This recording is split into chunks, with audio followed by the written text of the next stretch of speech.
El título de la charla tiene que ver con desarrollar este mapa o atlas, hacer una cartografía de respuestas inmunes de pacientes de la enfermedad de Chagas para poder guiar mejor los esfuerzos de diagnóstico y de seguimiento de los pacientes. Simplemente para poner en contexto el trabajo, el problema del diagnóstico, y mayormente enfocado en lo que decía Lucía, que son las enfermedades desatendidas, que son las enfermedades en las que nosotros hacemos foco, es que suele haber un pobre, o por decirlo de alguna manera, esfuerzo de inversión de compañías privadas ya sea en el desarrollo de drogas, pero también en el diagnóstico. Son todas caras de la misma moneda. El problema del diagnóstico, así como necesitamos drogas para el tratamiento, también necesitamos herramientas para diagnosticar la infección, para hacer seguimiento epidemiológico, para hacer monitoreo de las infecciones y eventualmente para otras aplicaciones. Por ejemplo, en el caso que existan tratamientos, para poder hacer seguimiento de los tratamientos y ver si los pacientes están respondiendo o no al tratamiento. Una manera de estas es usar estas herramientas diagnósticas para hacer ese tipo de seguimientos. En el caso particular de la enfermedad de Chagas, la enfermedad de Chagas es endémica en toda América, desde Estados Unidos hasta Argentina, hasta el sur de América del Sur. El diagnóstico recomendado, a pesar de que existen diagnósticos moleculares, por ejemplo, por PCR, son complicados y la OMS, la Organización Mundial de la Salud, recomienda el diagnóstico por técnicas serológicas. Básicamente esto implica sacar sangre de un paciente y evaluar la presencia de anticuerpos dirigidos contra el parásito. Y el problema con el diagnóstico de la enfermedad de Chagas, el diagnóstico serológico, es que hoy en día no hay un gold standard, lo que se dice una única técnica que funcione para el diagnóstico. Hay técnicas muy buenas, que tienen muy buena sensibilidad y especificidad, pero la recomendación es de hacer dos, porque suele pasar, es frecuente que haya resultados discordantes, que con una técnica un resultado es positivo y con otra de negativo. Eso está reportado en la literatura extensivamente y ese es el problema actual del diagnóstico de la enfermedad de Chagas. Básicamente, el diagnóstico serológico, ¿sí?, se basa, como les mencioné, en la detección de algún antígeno, ¿sí?, puede ser alguna proteína o un péptido del parásito, y lo que se detecta en los ensayos es la presencia de anticuerpos, que son estas moléculas, usualmente de tipo inmunoglobulinas de tipo G, IgG, que están presentes en el suero de pacientes infectados, ¿sí? Se toma una muestra de sangre, se obtiene el suero y a partir del suero se lo incuba en un ensayo para detectar la unión antígeno-anticuerpo. Y esa unión después se revela con un segundo anticuerpo, que es el que está acoplado al indicador. Normalmente puede ser una enzima o puede ser una molécula fluorescente. Este tipo de ensayos es el que se usa de rutina en los laboratorios de diagnóstico. Así como está presentado acá en este esquema, es muy sencillo, pero estamos hablando de un único antígeno detectando un único tipo de anticuerpos. En lo que estuvo pasando en el desarrollo de técnicas de investigación, sobre todo estas técnicas de alta capacidad, como los arrays de péptidos de alta densidad, que vamos a hablar a lo largo de la charla, incrementaron su capacidad enormemente en los últimos años. Entonces pasamos de detectar antígenos simples en ensayos de laboratorio a poder detectar de 200.000 a 3 millones de antígenos testeables, que son los que nos permiten alcanzar estas plataformas. Y entonces lo que podemos hacer es hacer uso de estas plataformas, que son caras, pero que nos permiten tener esta capacidad para poder hacer screenings masivos y poder hacer caracterizaciones, como vamos a ver, de antígenos y epitopes muy detalladas. Entonces, la idea no es usar estos arrays de péptidos para el diagnóstico directamente, sino como plataforma de screening para descubrir antígenos, descubrir epitopes, caracterizarlos y después volver a desarrollar y mejorar kits de diagnóstico que después pueden estar en el mercado.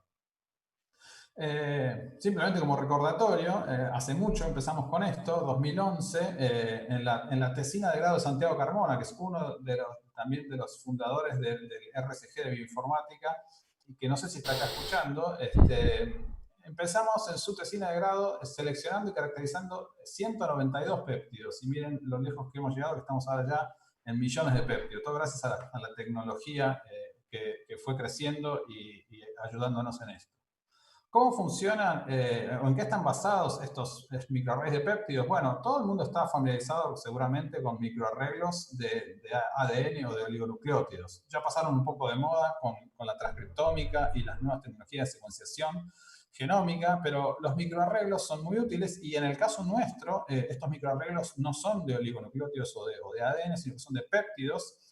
Y el avance mayor en esta tecnología se dio por el cambio de imprimir los microarrays depositando péptidos en lugares definidos de un slide a sintetizarlos directamente in situ. Y la posibilidad de sintetizarlos in situ hizo que se pudiera incrementar muchísimo la capacidad de poner muchos péptidos en el mismo slide, de acomodarlos en este tipo de grillas.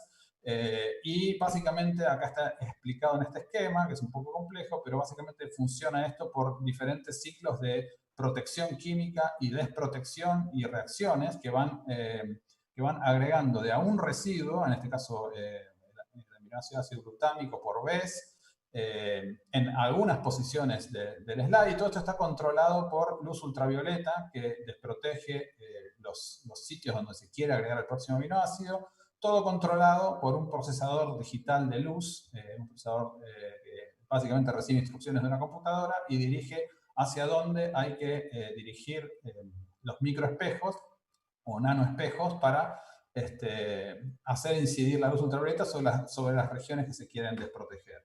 Estos ciclos que duran bastante tiempo culminan con una secuencia de un péptido definida, ¿sí? Que uno puede pasarle a la computadora y generan este tipo de imágenes después de haber revelado, esta es una interacción antígeno-anticuerpo revelada con fluorescencia, este tipo de imágenes en donde se ven bien claramente los puntos donde hubo interacción del anticuerpo con el antígeno, básicamente revelada como intensidad de luz, de fluorescencia en los distintos puntos del array. Bien, ¿cuál es nuestra estrategia? Bueno, estuvimos hablando un poco de la enfermedad de Chagas. Estos acá están esquematizados los parásitos arriba del slide. Tenemos, como ustedes saben, poblaciones de parásitos que pueden tener su diversidad genética. A partir de estos parásitos se han ido secuenciando a lo largo del tiempo genomas de distintas cepas, y a partir de esto tenemos la información en las bases de datos que nos permiten acceder a las proteínas codificadas por estos genomas.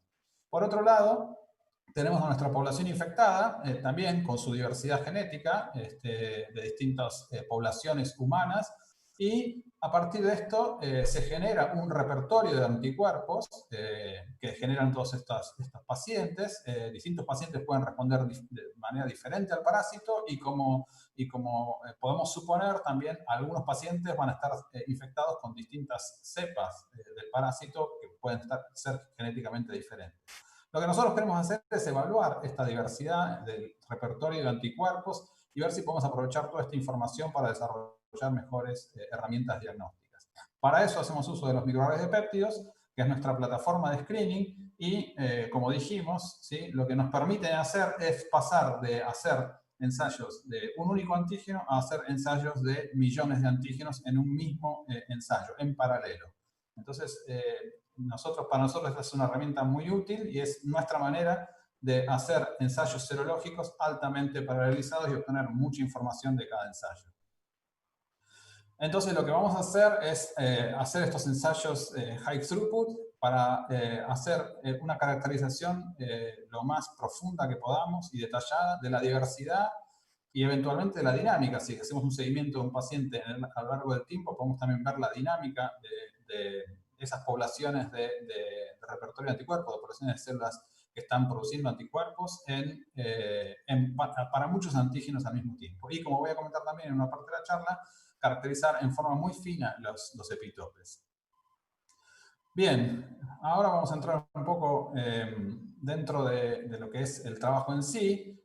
¿Cuál es la estrategia para caracterizar todos estos repertorios de anticuerpos? Bueno, es presentar en el array la mayor cantidad de antígenos posibles derivados de los proteomas, de los genomas completos. Y en este caso, dada la capacidad de los arrays, que dijimos que estaba cerca de los 3 millones de péptidos, pudimos acomodar dos genomas completos de dos cepas diferentes de Trypanosoma cruzi, una que tiene 10.000 proteínas y otra que tiene aproximadamente 20.000. Esta que tiene 20.000, como se dan cuenta rápidamente, es aproximadamente el doble, y eso es porque esta cepa es una cepa híbrida que ancestralmente sufrió hace aproximadamente 1 millón o algo de años un evento de hibridación en la población de Trypanosoma cruzi, lo que genera que esta cepa híbrida sea básicamente la suma de dos genomas ancestrales de dos linajes. Ahora vamos a hablar un poco más de linajes de Trypanosoma cruzi para poner esto en contexto.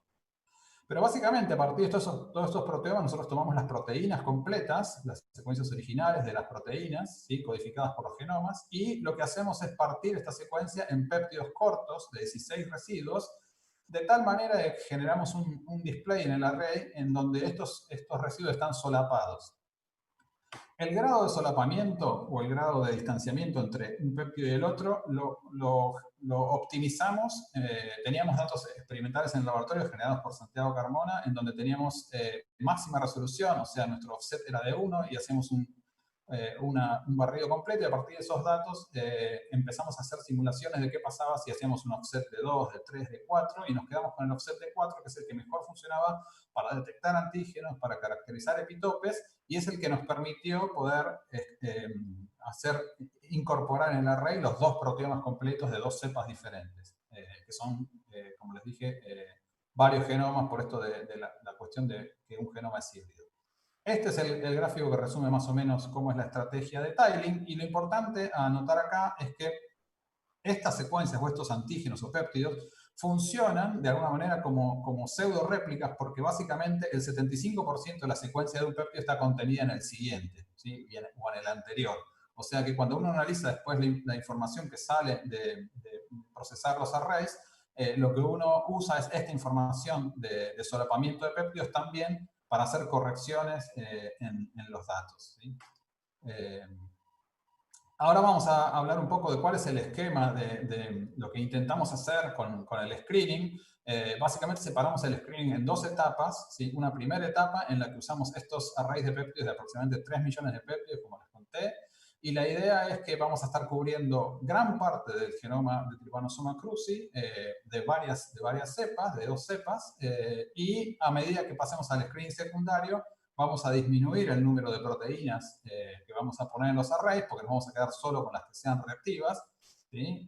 Pero vamos a incrementar el número de pacientes que vamos a poder analizar en una segunda etapa. En la primera etapa, la idea fue hacer un muestreo bastante exhaustivo de poblaciones humanas de todo el continente, de donde está distribuida la enfermedad de Chagas, desde Estados Unidos hasta Argentina, y para maximizar el descubrimiento de nuevos antígenos, lo que hicimos fue agrupar los pacientes en pools. Básicamente, cada chip de estos, lo que llamamos chip de péptidos, conteniendo aproximadamente 3 millones, fue incubado con una mezcla de sueros de pacientes infectados o sanos también, porque hay muestras de pacientes sanos para poder hacer la comparación, y lo que vamos a detectar es reactividad en este conjunto de pacientes mezclados, ¿sí? Básicamente acá no sabemos cuál de todos estos pacientes fue reactivo, simplemente nos interesa saber qué proteínas fueron detectadas y qué proteínas fueron reactivas para incluirlas en el diseño del próximo screening. En el screening secundario, estos arrays los sectorizamos, tenemos 12 sectores, cada uno de estos sectores se puede ensayar con un suero de un paciente diferente, y acá sí hicimos la deconvolución de las contribuciones individuales de reactividad de cada uno de los pools originales, y además analizamos nuevos pacientes que no habíamos ensayado antes, incrementando el número de muestras de pacientes que pudimos analizar. Entre estos dos screenings, básicamente, en el primero lo que logramos fue filtrar un montón de proteínas no reactivas que no son reconocidas por sueros humanos, en el screening secundario lo que nos permitió hacer es analizar cuál es la prevalencia de reactividad de cada uno de esos antígenos en distintas poblaciones humanas de pacientes. Para poner en contexto, como les dije, el tema de lo que se llama la ecoepidemiología o la diversidad genética del parásito, Trypanosoma cruzi es un parásito complejo que está en el continente americano desde hace millones de años y cicla o infecta diferentes hospedadores vertebrados, incluyendo a humanos. Y a lo largo de toda su historia evolutiva se ha distribuido en el continente y ha sufrido mutaciones y se ha diversificado, y los estudios genéticos lo que permiten es agrupar al parásito en diferentes, lo que se llaman linajes, ¿sí? Dentro de los linajes hay varias cepas, pero básicamente la comunidad científica decidió es que esta clasificación en 6 o 7, hay un séptimo linaje, básicamente es la que tiene más relevancia desde el punto de vista epidemiológico, por la virulencia, por etcétera, un montón de otros factores clínicos o como dice acá, epidemiológicos o ecoepidemiológicos, porque acá se incluye también la distribución en otros animales que son infectados por Trypanosoma cruzi. Entonces, como ustedes ven, hay bastante diversidad de cepas y además hay distribuciones geográficas que son diferentes. Esto va cambiando, obviamente, ustedes saben, bueno, ahora estamos en una plena pandemia y deben estar todos muy informados y leyendo acerca del SARS-CoV-2 y la epidemia y de las cepas y cómo circulan. Y gran parte de la circulación de cepas también se debe a las migraciones humanas. Entonces, estas cepas que aparecen acá delimitadas geográficamente muchas veces pueden cambiar de localización simplemente por migración de personas a diferentes otras regiones, y si es una zona endémica donde hay vector y hay transmisión, se puede iniciar ciclos de transmisión con cepas que no son naturalmente de esa región. Bien, volviendo al screening, cubrimos todo el continente americano, muestras de distintos países, pools de pacientes negativos y pools de pacientes positivos, y lo importante acá es que usamos pools de pacientes negativos de las mismas regiones, también para mapear y tener información de la diversidad de respuestas de pacientes con diferente genética que puedan responder de distinta manera a los anticuerpos o que puedan cruzar. O sea, las poblaciones humanas normalmente están expuestas a otros patógenos, virus, etc. Y puede haber reacciones cruzadas. Bien, y esto ya es metiéndonos un poco más en cómo fue el procesamiento de datos. Obviamente, todo esto se hizo por duplicado y tenemos todas las réplicas de todos los arrays. Tienen muy buen comportamiento cuando se hace análisis de comportamiento de réplicas, de señal. Todo esto sufre un procesamiento de datos que, en primer lugar, trata de normalizar las señales entre los arrays. Y después un segundo paso de procesamiento que lo que intenta es remover outliers de los datos. Puede haber ruido experimental, artefactos, etc. Y acá es muy importante lo que habíamos mencionado de contar con péptidos solapados y que la secuencia de un péptido con el que sigue esté compartida en un 75%, porque eso hace que podamos fácilmente remover outliers en los picos y obtener reconstrucciones de los perfiles de unión de anticuerpos de las proteínas mucho más como se dice acá, esmuteados o más suaves. Bien, acá va un resumen más o menos de qué es lo que pasó en el primer screening. De 3 millones de péptidos filtramos los datos, pusimos un corte más o menos en 4 desvíos estándar, es bastante conservador, estamos muy lejos de la línea de base. Y a partir de definir este corte, definimos cuáles son los picos, ¿sí? Que son las reactivas, que son reconocidas por anticuerpos en forma específica. Acá en verde se ve la reactividad de los sueros de pacientes infectados con Trypanosoma cruzi que tienen enfermedad de Chagas, y en magenta se ve la reactividad de sueros de pacientes de la misma región, pero que no están infectados, son sujetos sanos. Y a partir de esto lo que nosotros definimos es el pico más el borde, y toda esta región, el pico más borde negativo, fue al screening secundario. Acá hay un resumen de aproximadamente cuál es la reactividad que encontramos, aproximadamente 16.000, 17.000 picos. Ahora vamos a ver que estos se pueden todavía agrupar un poco más. Y de los proteomas, de las cantidades, del número de proteínas que analizamos, aproximadamente el 25% tenía al menos un pico. Y, de nuevo, como ustedes saben, estas proteínas en los genomas pueden estar repetidas, ya sea porque hay familias génicas grandes que están repetidas en el genoma, o ya sea porque la misma proteína tiene repeticiones internas dentro de la proteína. Cualquiera de esos dos casos generan este tipo de redundancia, donde hay regiones reactivas que no son exactamente iguales y que podemos agrupar, en este caso por similitud de secuencia, y estos 17.000 se agrupan y se disminuyen en aproximadamente 4.000. ¿Sí? 4.000 regiones reactivas únicas, no redundantes. Este es el resumen del screening primario. ¿Sí? Acá lo que estamos presentando es lo que se llama un upset plot. Vendría a ser un diagrama de Venn venido más o hecho más correctamente. Los diagramas de Venn son fáciles para 3 conjuntos o 4. Ya cuando empiezan a haber muchos conjuntos es muy difícil dibujar diagramas de Venn. Y la alternativa es usar estos tipos de upset plots donde se ven todas las intersecciones, acá mostradas abajo, en diferentes colores o en negro. ¿Sí? Acá tenemos conjuntos, acá tenemos 6 conjuntos, ¿sí? Son las muestras de Bolivia, Estados Unidos, de Brasil, Colombia, Argentina y México. Y estos son nuestros 6 conjuntos de muestras que analizamos. Y acá se ven todas las intersecciones posibles. Por ejemplo, la última del gráfico es la intersección de las 6 muestras, y vale decir que acá tenemos agrupados todos los antígenos o proteínas de Trypanosoma cruzi que fueron reactivas con todas las muestras. ¿Sí? Y acá hay un ejemplo de una proteína en particular, que es esta, que es un antígeno conocido, que se llama antígeno 2. Este antígeno es reactivo en todas las muestras analizadas. Si vamos hacia la izquierda, vamos a ir viendo intersecciones más pequeñas, intersecciones de 5, intersecciones de 4, intersecciones de 3, y así sucesivamente, hasta que llegamos a esta, que, como ven, tienen números bastante altos en el histograma, y es lo que nos llamó la atención, y es que hay muchas proteínas, ¿sí?, que son reactivas, que los pacientes reconocen en forma específica. ¿Sí? Los sujetos sanos no las reconocen, los sujetos infectados sí las reconocen, pero son solo reactivas en una muestra en particular. ¿Sí? Solo reactivas en México, solo reactivas en la muestra de Colombia, solo reactivas en la muestra de Argentina, etc.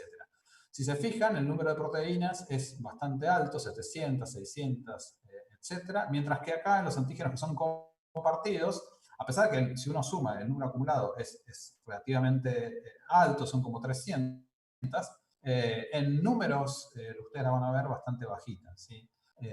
Estos son los antígenos que nos interesan para usar para mejorar los diagnósticos, pero como ustedes ven, es un porcentaje menor o más chico del genoma. Entonces quiere decir que hay una gran respuesta inmune dirigida hacia antígenos que no son compartidos, son lo que nosotros llamamos, o por ahora llamamos como respuestas privadas, que son privadas de cada individuo o de cada muestra. Por ahora no podemos decir mucho más porque estas muestras, como ya les comenté en el screening primario, son de mezclas de distintos pacientes. Son 6 pacientes en cada muestra. Bien, simplemente para recordarles que vamos a pasar ahora a hablar del screening secundario, y en los screening secundarios lo que nosotros queremos hacer es descomponer esa reactividad y poder evaluar qué pasa con cada uno de los pacientes que componían esos pools, y además evaluar un poco de seroprevalencia. Este es un caso muy particular de un antígeno, ya está reportado en la literatura, es un antígeno conocido, pero tiene este comportamiento bastante extraño y viene a cuento de la distribución de cepas de Trypanosoma cruzi en el continente. Hay esta proteína, una proteína del genoma que tiene este identificador, está en el array, y la reactividad es bastante alta, y la reactividad es con una región central de la proteína. Y fíjense lo que pasa. En el cono sur, en América del Sur, esta proteína es prácticamente reconocida por casi todos los sueros de Argentina, Bolivia y Brasil. Pero si uno va al hemisferio norte, ¿sí?, o América Central, esta proteína prácticamente no es reactiva, salvo un caso en Estados Unidos, ¿sí?, o muy poquito acá en Colombia. Esta proteína prácticamente no es reconocida. Entonces, acá lo que vemos es este marcador, o este marcador serológico, que mide muy bien cómo es la distribución de cepas, porque evidentemente estas poblaciones humanas están infectadas por cepas o linajes del parásito diferentes a los que estén aquí. O la genética humana de las poblaciones también hace que las respuestas inmunes sean diferentes. Acá hay otra proteína que es de un linaje 4 de Trypanosoma cruzi, que incluimos en el array, y que se ve como en algunos casos de muestras de Colombia y de México es más reactiva. O sea, el paciente el MXP2, el CoE7, sí, tienen más reactividad contra esta proteína, lo cual sugiere que estos pacientes podrían haber llegado a estar infectados con cepas de este linaje. O sea, esto es lo que muestra la utilidad de la herramienta para estudiar y analizar la diversidad de respuestas. Acá vemos los estudios de seroprevalencia. Tenemos todos los pacientes, los podemos analizar por separado y podemos ver qué pasa con cada antígeno. Hay antígenos muy buenos, que son muy seroprevalentes. Algunos pocos pacientes no son reactivos con estos antígenos, pero podemos empezar a estudiar esos pacientes que no son reactivos con los antígenos más utilizados, por ejemplo, los kits de diagnóstico, con qué otros antígenos sí pueden ser, sí son reactivos y sí pueden ser detectados. Acá hay un ejemplo, ¿sí? Este es un antígeno particular, es repetitivo, por eso se ve todo así, este perfil de señal aserruchado. Y lo curioso es que en algunos antígenos, en algunos pacientes en donde hay reactividad cero para este antígeno repetitivo, encontramos un antígeno, en este caso un antígeno no repetitivo, diferente, que tiene una muy buena complementariedad. Vale decir que este antígeno es reactivo en algunos pacientes y este antígeno es reactivo en los pacientes donde este no era reactivo. Entonces podemos empezar a pensar en usar estos antígenos para complementar, ¿sí?, en ensayos diagnósticos, para suplir la falta de reactividad de algunos. Bien, la otra cosa que como les dije, que aprovechamos es, dada la capacidad de estos microarreglos de péptidos de poder acomodar tantos péptidos en un mismo ensayo y poder multiplexar tanto estos ensayos serológicos, lo que empezamos a hacer también es incorporar dentro de estos screenings secundarios mutaciones en los péptidos reactivos. Y para eso seleccionamos un subset de antígenos y epitopes que eran muy reactivos y que queríamos caracterizar, y lo que hacemos es realizar lo que se llama un Alanin scan, muchos estarán familiarizados, que es básicamente mutar todas las posiciones de un péptido por alanina y evaluar, lo que vamos a hacer ahora es evaluar la reactividad, ver si los sueros de los pacientes los siguen reconociendo, si los reconocen más, si el pegado de anticuerpos incrementa o si disminuye, etc. Y la manera en la que hicimos esto, como les dije, es mutar todos los residuos de un péptido por alanina, y después lo que vamos a hacer es agruparlos de esta manera. O sea, los vamos a mutar todos, pero básicamente para poder centrar el análisis y guiar el análisis, lo que vamos a hacer es agrupar todos los conjuntos de datos de péptidos originales y mutados que están centrados en una posición en particular, y a partir de eso vamos a calcular la señal promedio de los residuos mutados y de los residuos originales o wild type, ¿sí? ¿Por qué centrados en un residuo? Porque básicamente lo que queremos ver acá es cuál es la señal de unión de anticuerpos para el péptido original, ¿sí?, y cuál es la consecuencia de haber mutado ese péptido por alanina, por ejemplo. Pero como también puede pasar que en la unión de anticuerpos se afecte por si esa alanina está en el centro del péptido o en el extremo, lo que hacemos es incluir todas las variantes de todos los péptidos donde este residuo, este aspartico o esta mutación por alanina está en distintas posiciones dentro del péptido, desde la posición 1, 2, 3, etcétera, hasta el final, ¿sí? Entonces comparamos las señales entre estos dos grupos de péptidos y a partir de esto, ¿sí?, identificamos, y esto está graficado acá en el heatmap, es para cada uno de estas epitopes que queremos caracterizar, es cuáles son las regiones que, en el caso que mutemos por alanina, disminuyen más drásticamente el pegado de anticuerpos. Y acá en rojo está graficado la disminución de señal y en azul el incremento, ¿sí? Entonces, como ven, para este epitope, este es el epitope del antígeno 2, en este caso lo que vemos es que la lisina esta es importante, el aspartico es importante, etc. Podemos caracterizar muy finamente los epitopes y podemos ver que hay regiones que no son tan importantes para el pegado de anticuerpo. Así como podemos ver esto, también podemos ver algunos sueros, y acá hay marcado un caso, en donde el perfil de reconocimiento del antígeno es completamente diferente. Es donde acá, en este caso, uno muta por alanina y en muchos casos no pasa nada y en muchos casos se pierde la unión del anticuerpo, en este caso aumenta, ¿sí? Y hay algunos otros casos en otros antígenos, esto lo hicimos para muchos antígenos, donde podemos ver cosas similares. Entonces, este tipo de análisis lo pudimos hacer con rapidez y con mucha capacidad. Básicamente, esto barre aproximadamente 38.000 péptidos para estos antígenos seleccionados y nos permitió tener un análisis muy fino de estos epitopes. Y acá van algunos ejemplos más, ejemplos en donde cuando uno muta por alanina, ¿sí? Este es el perfil de los residuos importantes de este epitope, de este antígeno. Cuando uno muta por alanina, prácticamente todos, acá hay 3 sueros seleccionados, simplemente para que sea más claro, prácticamente todos, ¿sí? La señal del antígeno original es alta, la señal del antígeno mutado cae. En este caso hay una situación particular, bastante diferente. Este es el perfil de residuos críticos o más importantes de este epitope, ¿sí? Y lo que vemos es que acá tenemos 2 sueros seleccionados. En estos 2 sueros seleccionados el perfil de reactividad es muy parecido. Sin embargo, cuando hacemos el análisis de mutaciones de Alanin-Scan, hay un suero que baja un poco la reactividad, pero no tanto, y uno que sí cae. O sea, básicamente, lo que nos da información estos ensayos de Alanin-Scan es no todos los sueros son iguales, no todos los pacientes reconocen los antígenos de la misma manera, y nos permiten obtener estos, lo que nosotros llamamos insights o sospechas, ¿sí? Sobre bueno, nosotros le estamos presentando al suero del paciente estos péptidos, pero no sabemos si estos son la secuencia genética del parásito al que ese paciente fue expuesto. Entonces, no sabemos si este paciente estuvo infectado con este parásito que tiene esta secuencia de esta proteína. Es probable que haya estado infectado con otra cepa y este ensayo de Alanin-Scan por ahí me está revelando eso, ¿sí? O sea que nosotros usamos estos ensayos de Alanin-Scan no solo para caracterizar en forma muy fina los epitopes y saber cuáles son los sitios críticos, si quisiéramos diseñar un antígeno para formular en un kit de diagnóstico, ahora tenemos mucha más información para decir cuáles son los residuos críticos, pues sí o sí tienen que estar, sino que aparte tenemos información sobre diversidad de la respuesta inmune y cómo se afecta en cada caso, ¿sí? Y todo esto es lo que nosotros esperamos explotar para diseñar mejores herramientas diagnósticas. Esto es trabajo de Leonel Bracos, estudiante del laboratorio, que estamos todavía trabajando en procesar todos estos datos.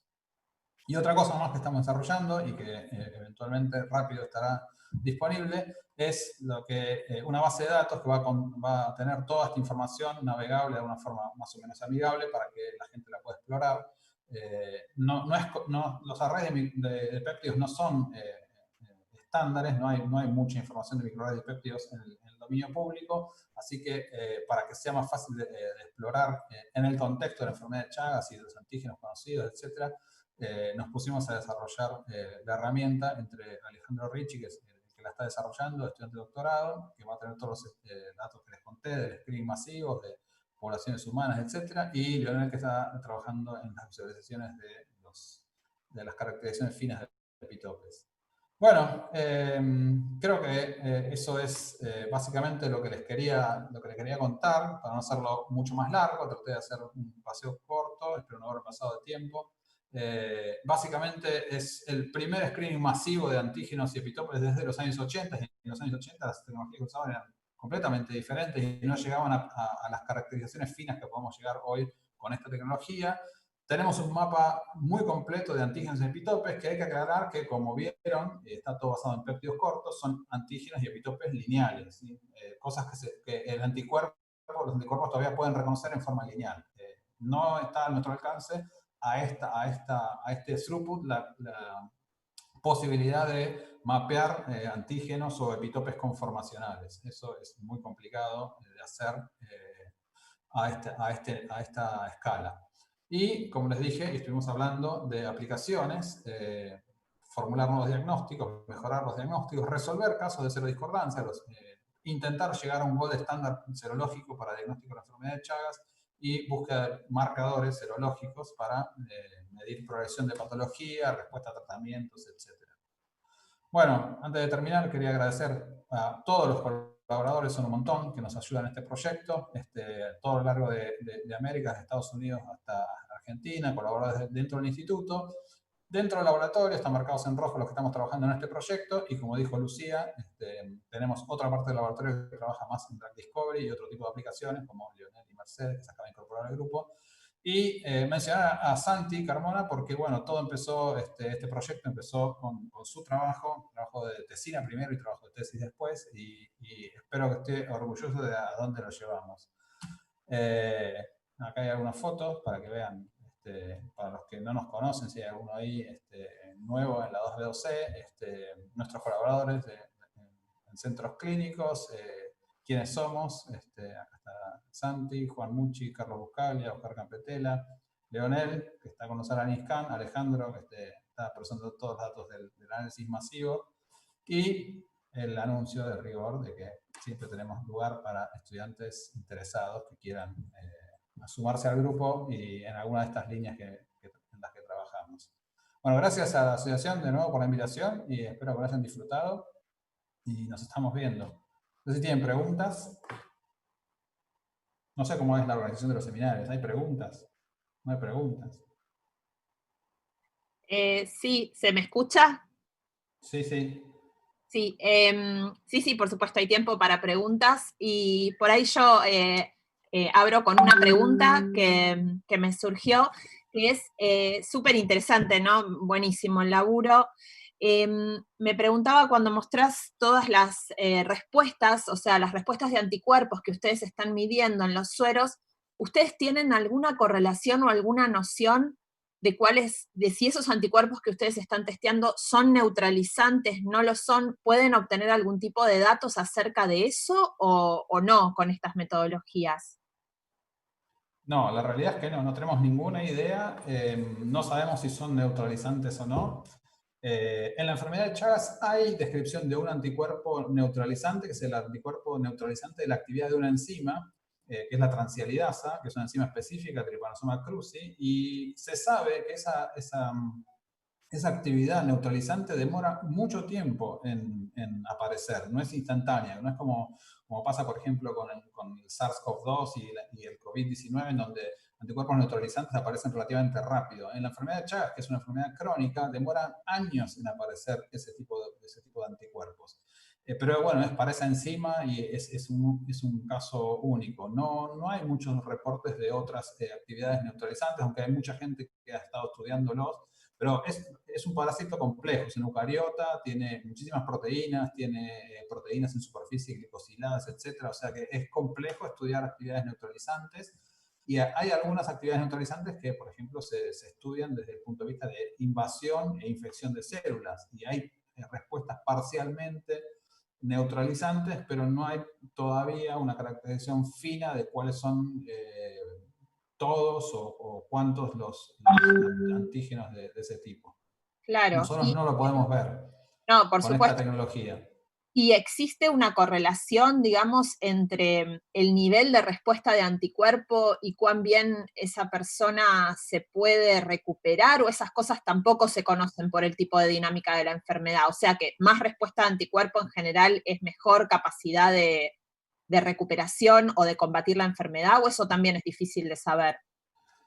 Es difícil de saber. Lo que sí se sabe, bueno, como te dije, es una enfermedad crónica, lleva muchos años y dentro de las poblaciones estudiadas hay pacientes que están normalmente sanos durante muchos años. El Chagas es una enfermedad difícil porque justamente el problema es que los pacientes durante muchos años no tienen otros síntomas más que por ahí estar infectados y eventualmente empiezan a desarrollar patología cardíaca o digestiva y obviamente tienen una expectativa de vida menor, pero en general el fallecimiento de los pacientes ocurre cuando tienen 50, 60 años.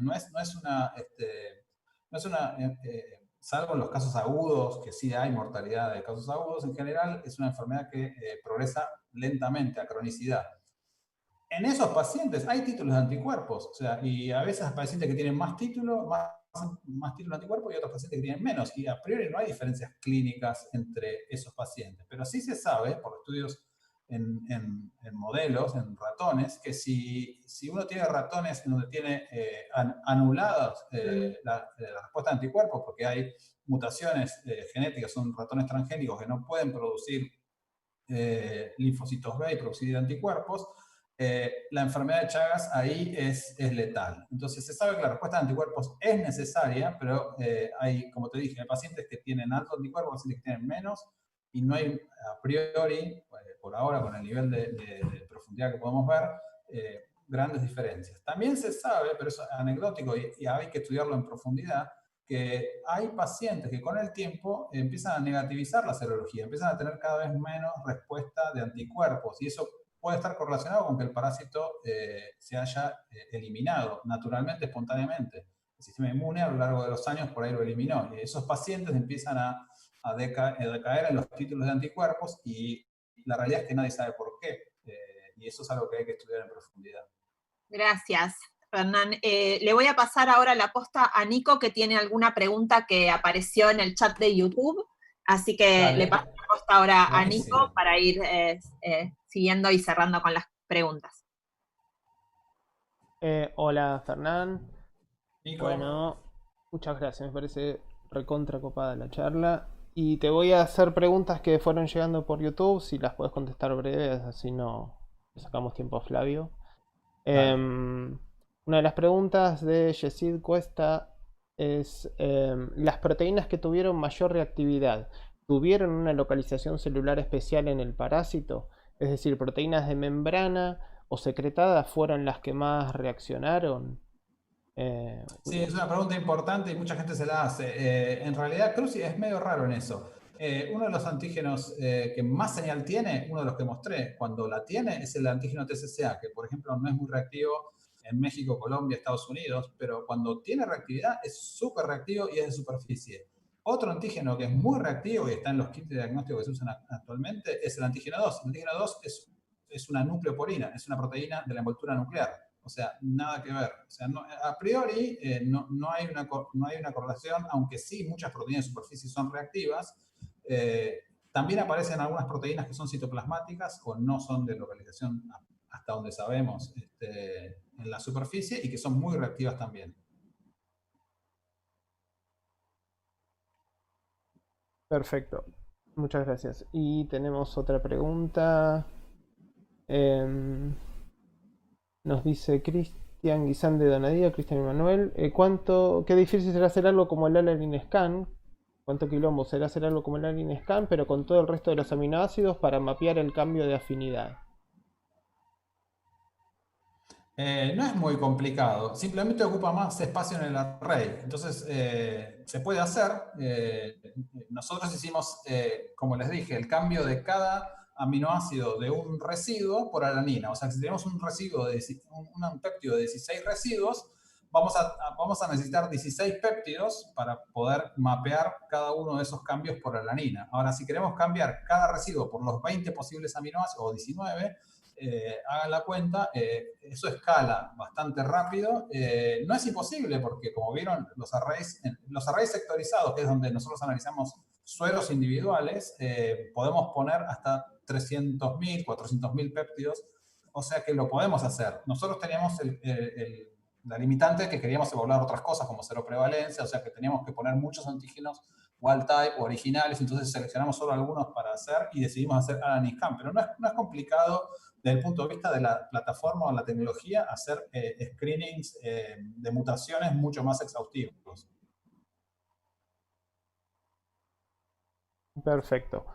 Una más de Fiorella Tezán. Con respecto a los antígenos encontrados y elegidos como reactivos, ¿se evaluaron la variabilidad de secuencia entre las distintas cepas? Es lo que estamos haciendo, es una muy buena pregunta. Lionel está ahora con todos los genomas de cruce que hay disponibles públicamente a la fecha, evaluando justamente eso. Nosotros pudimos incluir en el array 2 variantes. Es cierto que una es híbrido, es como si tuviéramos 3 variantes, pero hay más secuenciadas y queremos ver justamente eso, ver qué otra diversidad de secuencias hay en el dominio público. Sí. Perfecto, y ahora sí, la última, y ya después le damos paso a Flavio. Nos pregunta Gustavo Parisi si en la generación de anticuerpos no influye el background genético de los pacientes. Quizás esto ya lo cubriste o no, pero las diferencias entre países principalmente son de cepas o también de los pacientes. De las dos cosas, creería. Justo el ejemplo que yo mostré es un ejemplo del antígeno TCCA donde parece estar bastante claro que ahí la contribución de la cepa del parásito es bastante crítica para generar ese tipo de respuestas. Pero no podemos descartar y es algo a estudiar un poco más en profundidad. Obviamente esta herramienta abre el camino para hacer este tipo de estudios poblacionales con mucha más, mucho más fino, con mucho más marcadores, pero sí, es algo una pregunta súper interesante y que por ahora no tenemos más que esta respuesta parcial. Bueno, muchísimas gracias, Fernán, por la charla. Gracias, Lu, gracias a todos.